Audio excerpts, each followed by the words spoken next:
नमस्कार, स्वागत है आपका। मैं हूं आपके साथ ज्योत्सना। वक्त है आज के शब्द बाण का। खबर पश्चिम बंगाल से, जहां सीएम ममता बनर्जी और उनके भाई बाबुन बनर्जी के बीच चले शब्दों के बाण। हावड़ा सीट के टिकट पर बगावती मूड में बाबुन बनर्जी पर जब दीदी ममता ने दागे शब्द बाण, तो बाबुन के बगावती सुर भक्ति के गीत में तब्दील हो गए। बाबुन को दीदी ममता के साथ खून का रिश्ता याद आ गया और उन्होंने दीदी को अपनी भगवान बताते हुए कहा कि मैं दीदी के पैर पकड़कर माफी मांग लूंगा। दीदी भाइয়ের ব্যাপার, দিদি আজকে বকলো, কালকে দিদির সঙ্গে আমি যতই হোক দিদিকে পায়ে ধরে আমি জোরে নেব, নিয়ে দিদি আমায় যদি মারে ধরে যা কিছু করো, এটা পরিবার তন্ত্র, পরিবারের মধ্যে আমার রক্তের জিনিস। মমতা ব্যানার্জি আমার কাছে ভগবান, ভগবানের কাছে যদি দুটো মার খেতে হয় সেটা কিন্তু আমার আশীর্বাদ। আমি এই আশীর্বাদ নিয়েই মমতা বন্দ্যোপাধ্যায়ের কাছে 72 ঘন্টার মধ্যে আমি পৌঁছবো, তাতে আমায় মারুক ধরুক যা কিছু করুক। আরে দিদি বকতেই পারে, বাবা মা যদি ছেলেকে বলে তুই আজকে বাড়ির কুলাঙ্গার, তুই ঘর থেকে বেরিয়ে যা, আবার কিন্তু সেটা অভিমান মিটে যায় টাইমে। এটা বাড়ির পরিবারের সঙ্গে আমার কোনো অভিমান না। কিছু মানুষ এটাকে নিয়ে খেলছে, যারা খেলছে তাদের সঙ্গে খেলা হবে।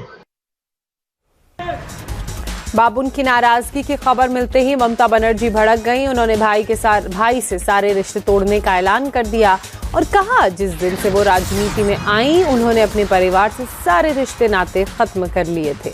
अब माँ, माटी, मनुष्य उनका परिवार।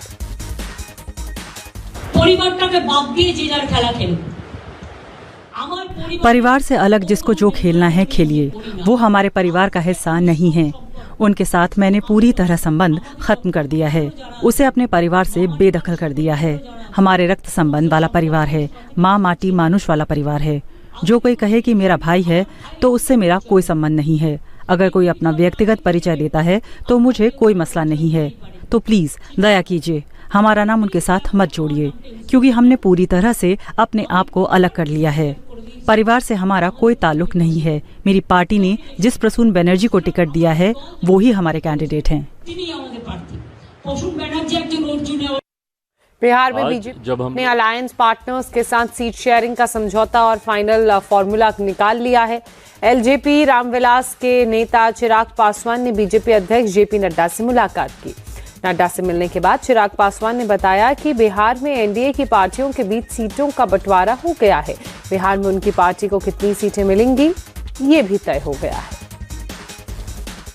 आज जब हम लोग गठबंधन, ये गठबंधन की घोषणा नहीं है क्योंकि गठबंधन में हम लोग हमेशा से थे, पर चुनाव को लेकर, लोकसभा चुनाव को लेकर आज जब सीटों का बंटवारा हो चुका है, गठबंधन का स्वरूप पूरी तरीके से तैयार हो चुका है। बिहार की 40 सीटें हमारा एनडीए गठबंधन जीतेगा और देश में 400 सीटें जीतने का जो लक्ष्य है, ईमानदारी से मैं बोलूं, मुझे कई बार ये लक्ष्य छोटा भी लगता है। जी, फॉर्मल अनाउंसमेंट बाकी है, बाकी सारी चीज़ें डिसाइड हो चुकी हैं क्योंकि अब सीटों का बंटवारा हुआ है।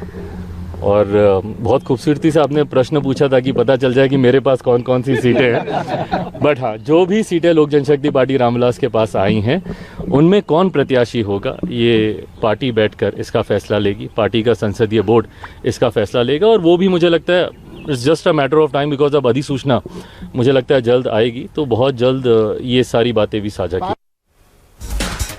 बिहार में एंटी मोदी मोर्चे की टेंशन ओवैसी ने भी बढ़ा दी है। ओवैसी की पार्टी ने ऐलान कर दिया है कि वो लोकसभा चुनाव में बिहार की 11 सीटों पर अपने उम्मीदवार मैदान में उतारेंगे। एआईएमआईएम के बिहार प्रदेश अध्यक्ष अख्तरुल ईमान ने कहा कि इस बार उन्होंने उन सीटों पर उम्मीदवार उतारने का फैसला किया है जहां बीजेपी और एनडीए से सीधी टक्कर है। भाई, बिहार में और राष्ट्रीय स्तर पर हम लोगों ने बड़ी कोशिश की कि सेकुलर वोटों का बिखराव नहीं हो। हम लोगों ने इंडिया गठबंधन के तहत शामिल होने का इरादा किया। हर चंद के इन लोगों ने हमारे सीने पे खंजर भी घोंपा, हमारे लोग तोड़ लिए गए, लेकिन राष्ट्र हित में, दलितों के हित में, अकलियतों के हित में जरूरी है कि मैं उनका साथ देता। हम लोगों ने बड़ी कोशिश की, लेकिन अब भी ढाक के 3 पात हैं। ये सारी पार्टियां ये चाहती हैं कि दलितों और अकलियतों का वोट लें, लेकिन इनको कहीं भी प्रतिनिधित्व में हिस्सेदारी न दें। तो ये बड़ी दुख की बात है। नतीजा ये हो रहा है कि हम लोगों का दबाव है पार्टी के तमाम तर कारकुनों का, हमारे जो वर्कर्स हैं उनका कि साहब हम लोग इतना प्रयास करते हैं, अगर हम लोग इस तरह से विफल हो जाएं तो कैसे क्या होगा।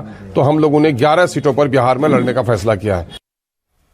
जब राहुल की यात्रा नंदूरबार से आगे बढ़ी तो उसी वक्त नंदूरबार से 3 बार के कांग्रेस विधायक रहे पद्माकर वल्लवी ने बीजेपी ज्वाइन कर ली। इस मौके पर अशोक चौहान भी मौजूद थे। बीजेपी ज्वाइन करने के बाद पद्माकर वल्लवी ने कहा कि कांग्रेस की लीडरशिप में ना कॉन्फिडेंस है ना कोऑर्डिनेशन, ऐसे में वो कांग्रेस में रहकर क्या करेंगे। मैंने सामान्य कार्यकर्ता के इससे काम शुरू किया था, सभापति था मैं, एमएलए था, मिनिस्टर था, कांग्रेस में काम किया मैंने, वैसा कुछ नहीं। लेकिन अभी जो भाजपा का जो स्पीड चल रहा है कामों का, धोरण नीति है, जो भी प्लानिंग पार्टी बनाती है राज्य से लेकर केंद्र तक, वो सीधी तरह लोगों तक पहुंच रहा है। अशोक चौहान साहब जैसे जो सीएम थे, मैंने उनके राज्य मंत्रिमंडल में भी काम किया है। तो हम लोग जो कांग्रेस के जो सच्चे कार्यकर्ता थे, हम लोग तो नाराज थे, सालों से नाराज है, 1 साल से नाराज हूँ मैं। कांग्रेस संगठन का जो मैनेजमेंट है अभी, चाहे इलेक्शन का कैंपेनिंग हो या पार्टी का विस्तार हो, इसके बारे में सही मायने में कोऑर्डिनेशन नहीं है। अब चर्चा ये है कि अगर नॉर्थ वेस्ट मुंबई कांग्रेस को ना मिली, उद्धव ठाकरे ने इस सीट से अपना उम्मीदवार वापस ना लिया, तो संजय निरुपम भी कांग्रेस छोड़ सकते हैं।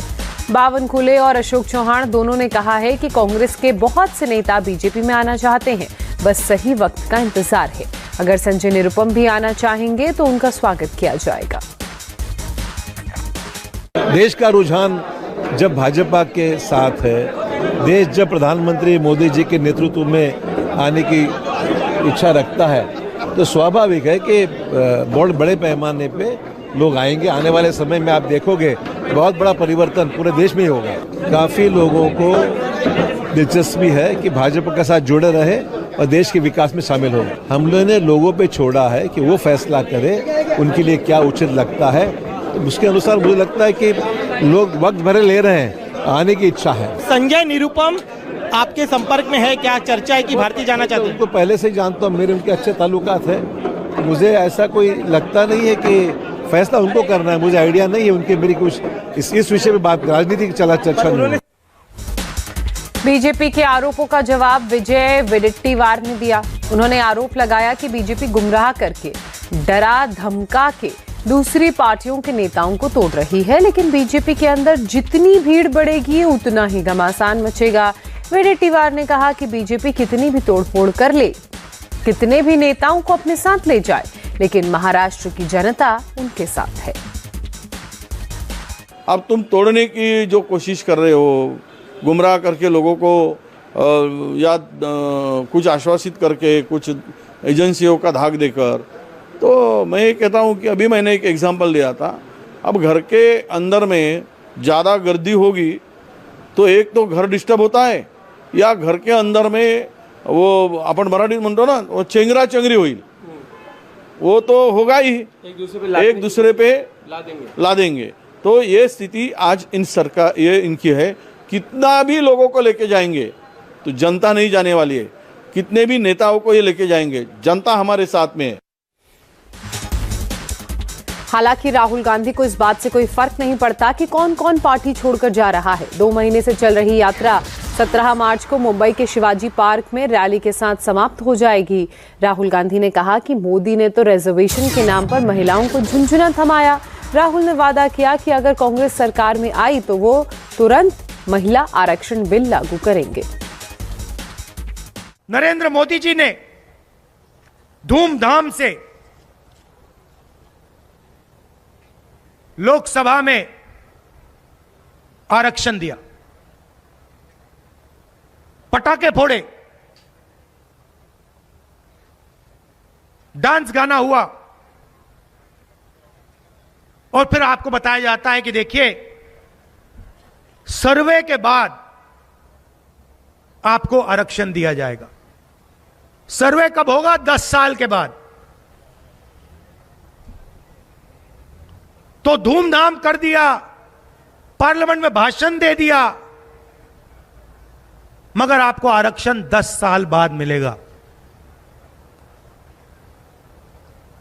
कांग्रेस पार्टी की सरकार आएगी, एकदम हम आपको आरक्षण दे देंगे, कोई सर्वे की जरूरत नहीं।